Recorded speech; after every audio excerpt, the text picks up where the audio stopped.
All right, it's Wednesday, December 14th, and we're rolling into Wednesday as I welcome my man, special guest this way, Ben Hadley, to help us take a tour around the news. We're looking at the impact of the IIHS, new consumer demand. Yeah, I didn't get it all out. It's okay. Talking about interest rates, Ben, which, you know, everybody talks about 18 times a month. What's up, sir? Turning you up. What's good? There you go. It's you know, it's Wednesday. Paul's feeling a little under the weather. You're jumping in late, ready to go. We got year-end extravaganza 1 week from today. Have I told you much about year-end extravaganza? No, you haven't really told me much. All right, so check this out. We did the year-end extravaganza last year. It was a live stream. A little over 1,300 people watched. We're hoping to get a little bit more this year. I think we're going to achieve that. But here's what we're doing is last year was kind of like these long 20-minute interviews, kind of panels, that type of thing. This year, everyone's coming in-house. It's going full-on Tonight Show. We've got a band for the whole time, bump-ins, bump-outs, commercials. The band was sick last time, by the way. Yeah, it was sick, but like it ended at the beginning. Everyone was like, well, we want the band back. So they're going to be the whole time. It'll feel like the Tonight Show. We've got Michael Cirillo is going to be kind of like the side gig guy. The Ed McMahon. Oh, I love it. Yeah, so that's going to happen. And then we've even got like a little game show that we're going to do right in the middle, like a typical Fallon show. You got some Plinko? That's Plinko is not even tonight's show, man. Bro, no, he Plinkos. He Plinkos? Oh, he Plinkos. That's fair. I think they might call it like Blinko, but like it's Plinko. It's Plinko. Yeah. All right. We're also, we've been talking about this. So TrueCar is doing this I Need a True Car campaign. And so if you know anyone that needs a car, needs $5,000, you can help them do a little Instagram, TikTok. You can check it out at I Need a True Car, hashtag I Need a True Car on Instagram and TikTok. Cool. And that's going to be a lot of fun. We'll show some of those videos at the year-end extravaganza. But enough about next week. Let's talk about right now. We've got a few stories to talk about. The first one is kind of a toss out there. We'll see what happens with it. Maybe we have some commentary, maybe we don't. But the Insurance Institute for Highway Safety, the IIHS, has rated only 2 out of 15 vehicles in the small crossover category as good in the first frontal crash test in the U.S. to include a rear dummy. So the 2023 Ford Escape and the 22 and 23 Volvo XC40 were the only vehicles to earn the good rating. So basically, they've got a small woman in the front seat and a 12-year-old passenger in the back seat, and essentially what's changed is from 1995 to just recently, the front crash test ratings were all about the same, and everybody was getting goods, which is kind of the top score there. And now basically nobody's getting a good, which for me, it's like, so we both have kids, right? And one of my, like when I'm driving alone, I'm kind of like, yeah, whatever. Like if I get in an accident, no big deal. But there's a thing that happens when does it happen to you? Like your kid's in the car and you're like, everything's more attention. I'm like double checking car seats and all the whole 9 yards every time. Yeah. There's There's like what? There's like, okay, I will say like there's been moments I was like, should I even admit this? Where I'm like, if I'm solo, I'll like look up and be like, oh my God, I arrived. Like, I'm like, no, everyone does it. Like, everyone does it. Yeah. I'm messing around on like apps. I'm like slacking people. And then I'm like, oh, I'm here. Whoops. You know, like, right. If it's Rita's in the backseat, hell no. No, it is. You're on full lock.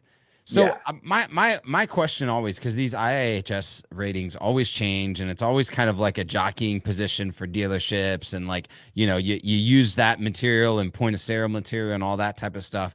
Like, what does that do to consumer confidence in these vehicles? In like how much? I always think like, you know, we've got EVs coming, changes in IIHS, changes in all of this stuff across a vehicle. How much time does it get for consumer confidence to return to like, okay, I understand that last year the car was basically the same. I was cool with it. You got a good rating. Now you don't have a good rating. So I'm going to go over here. And like, do we lose more brand loyalty in the process because of like this change in the way a government structure perceives a vehicle, and it might not necessarily mean a change in the actual vehicle. I'm a stretch here. All right, because this is like I'm gonna try to bring it into the Ben weird world, right? Where one, I would say brand wise, Volvo's on the list, perfect for them. They have to be on the list. Like that's a win. Yep. Two is think about the impact on autonomous cars. Okay, so like take that and then extrapolate it down a few years when cars are driving themselves. It's like, okay, that means you have that moral problem that we all debate, which is like, does the car crash into itself or whatever? I think the more safe the car is, the more it can choose to protect. It doesn't have to make really tough choices. Right. Yeah. And so then I think that's when it becomes a really big trigger point for people to go like, okay, I'm going to pick this car because it's less likely that it's going to have to do something crazy to basically like put me in danger. Or if it does, at least it's super, super safe. The other thing I would say is like, how the hell do you start quantifying that? Like at some point that agency is going to have like a moral compass dilemma thing where they're trying to map out like, hey, well, it's not just 40 miles an hour towards a barrier. It's like 40 miles an hour towards a barrier of 3 people. What if it's just 2? What if it's 4? Right. What if it's four, but 3 of them are newborns? And what if it's a solid wall or like, just a barrier that could be run through, right? Totally, man. Yeah. And I think like the decision-making process for a consumer has always been like, it's almost like crash safety ratings have kind of been like a way down on the list. Kind of like dealerships are like, hey, we won this thing. And like, really, if I have to perceive most consumers, they're like, that's cool. It's a car. I think it keeps me safe. Remember in the 80s when I didn't wear a seatbelt type thing, I know. And so we slept on our stomachs as babies and stuff. It's like, yeah. Exactly. Yeah. So like, I think there is going to be a shift over the next few years. And I think like what happens after the wreck, right? Now you got a battery involved and you got, water or any different fluid on a battery. What happens to that? It's like there's so much more that has to change, and the decisions are definitely gonna be impacted by that. Speaking of impacted decisions, segue. There it is. All right, so recently supermarkets have been doubling down on their in-house product lines as sales of private label products. So things like the Kroger brand of soap or the Target brand of detergent. Have been what customers have been looking at for ways to economize their purchasing patterns. Supermarkets such as Kroger and Carrefour are investing in expanding their in-house offerings across more price points and product categories. So they're pressing into that because consumers are looking at, and anecdotally, well, not anecdotally, actually, there's been a lot of research recently to where big box retailers like Walmart are seeing a rise in overall purchases, as well as the number of items on a ticket, and also the types of items that are being purchased, because people in higher income brackets are starting to shop economy products more often, citing rises in inflation as their reason for that. So I think that it's just like, this is what's interesting to me, and I want to start to tie it back to just like what we're thinking about in auto every single day, is that especially for people in higher or middle to high income brackets, starting to choose products that are not products or locations that are not typical for them due to pricing and inflation. That's a market shift that we haven't seen in a hot minute. Like we've still seen like this consumer price index, and like consumer sentiment is still fairly even or high. But there's a shift, there's a willingness to, to kind of push away brand loyalty for like your branded products and go toward, these like products like this, like but it's still kind of brand loyalty, right? Like it's still staying like at the store. Yeah. Like I bet I feel like there's probably a consumer perspective difference between like Target soap and Walmart soap, even at the same price. You know, Target probably Yeah. just feels like, you know, way like cleaner. I don't know, not cleaner, Well, probably their that way. packaging is. Let's But as just a call it like brand, that. I feel like it's a Yeah, cleaner yeah. brand. Yeah, yeah, yeah. Yeah. So I feel like that mixed with like something like Trader Joe's, which is all you know, white label. Yep. You know, I just wonder if it's like a testament to like how important it is to build a brand as an individual business so that you have the opportunity to capture, as Yep. opposed to like, you know, looking at it from a perspective of like these other well-established brands losing. Yep. Who's winning, you know? Well, yeah. I mean, and you think about that as a dealership, it's like if the dealership has enough of a brand, and let's say you're a Toyota dealership and this person is consistently buying a Toyota, but now they have to make the conscious decision to move used because used car monthly payments are on average higher Done. than new car Yep. monthly payments were in 2019. You know, they're up over $550. And so like, what's the decision-making process that leads you to continue to stay with a brand? Like, are you going to the private labeled used car, or Yeah. are you just kind of shopping anywhere because it was much more the OEM brand? And I think this is where like the dual brand nature of a franchise dealership has to really come in play, because Bro, like Target is that all day. I'd actually disagree too, because like start of COVID, you saw a lot of flexibility in consumer behavior because everybody's like, well, I have to kind of go online right now. So like, that was a moment similar where you're like just seeing a consumer go, all right, I'm getting out of habit. I'm going to try something new. Sure. The other one I would say that's like relatively recent that feels similar is sort of the push to direct to consumer. Like think about like mattresses, you know, where people are like, yo, I'm just going to get a Casper Yeah, right. instead of a Tempur-Pedic or whatever, a Sealy, just because, you know, I can get it for slightly less, still high quality, direct to consumer. We could probably tie this to some kind of direct to consumer automotive thing.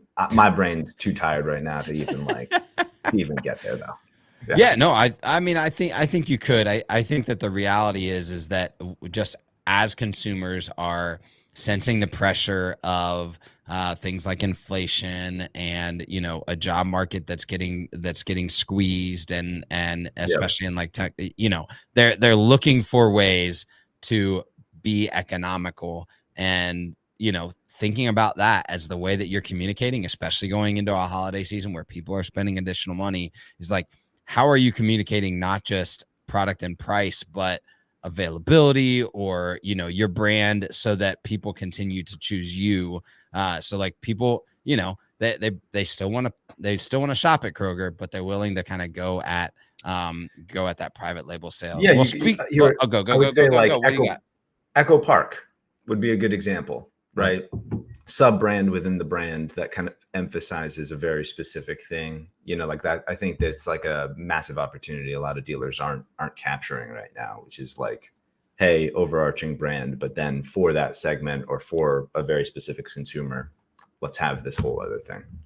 Driveway, another good one too. Yeah. Driveway, good one. Yeah, absolutely. All right, we got one more. I don't have a segue. It's just the way it is. You're going to have to deal with it. Everybody's kind of talking about it. Today, the Fed will be having their final meeting of the year, talking through interest rates and the hikes that they are perceiving will happen now and in the future. And it looks like they are going to be raising interest rates by only 0.5 percentage point, so 50 basis points instead of 3/4 of a point. This time, scaling back from 3 straight quarters of percentage point increases. So what they're looking at is a couple different reports. So they're looking at the jobs report and the inflation report. The inflation report, which is actually starting to come back down to a more regular rate of inflation. So they're saying that rate hikes aren't going to have to happen as fast.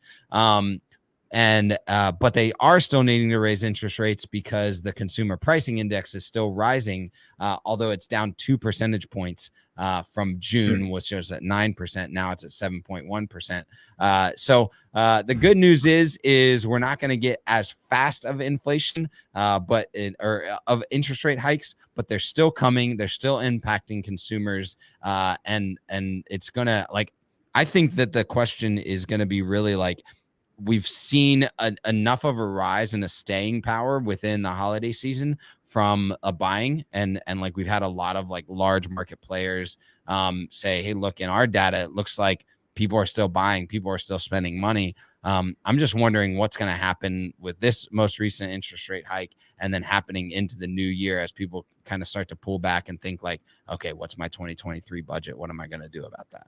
Yeah, I mean, my gut instinct too right now is, that they have to, that it's wise for them to sort of overcorrect, right? Like it makes more sense for them to, I mean, I get that this is lower than anticipated, but I think it still means that it might be prolonged longer. Like they're just like, for the Fed, it's probably easier for them to use their tools to go back down than to rapidly keep going up. Yep. So I think they keep, they're basically going to have to like kind of create some insurance on the whole situation so that they can take some steps backwards if they need to. Yep. Yeah. I thought I read a quote earlier this week that said basically, it seems like inflation and interest rates seem to take a sharp turn north really quickly, but then they come down a lot slower. So inflation just takes a while to come back down. Interest rates take a little bit longer to come back down. So yep. I think we're starting to see that trend. I think that like consumer sentiment still seems like we're going to see a lot of purchasing behavior into 2023 as we're looking at inventory coming back. It's still something where many dealerships are experiencing. We were talking about yesterday, lots that are not full, unless you're a CDJR dealership, your lots are completely full. But I know a lot of dealerships that are still selling through their pipeline and have sales projected all the way into January. So I don't think many people are worrying about it. But the shoe's going to drop with someone, and I think it might be the consumer first. Here's my rule of thumb for sensing a bull market. This is what I've learned over the last 4 years. Give it to us. If I get 3 text messages telling me an NFT, a cryptocurrency, or a stock to buy, if I get 3 text messages in a day, we're back to bull, baby. But until that moment happens, keeping my. I don't think that crypto moment is coming back for a hot minute.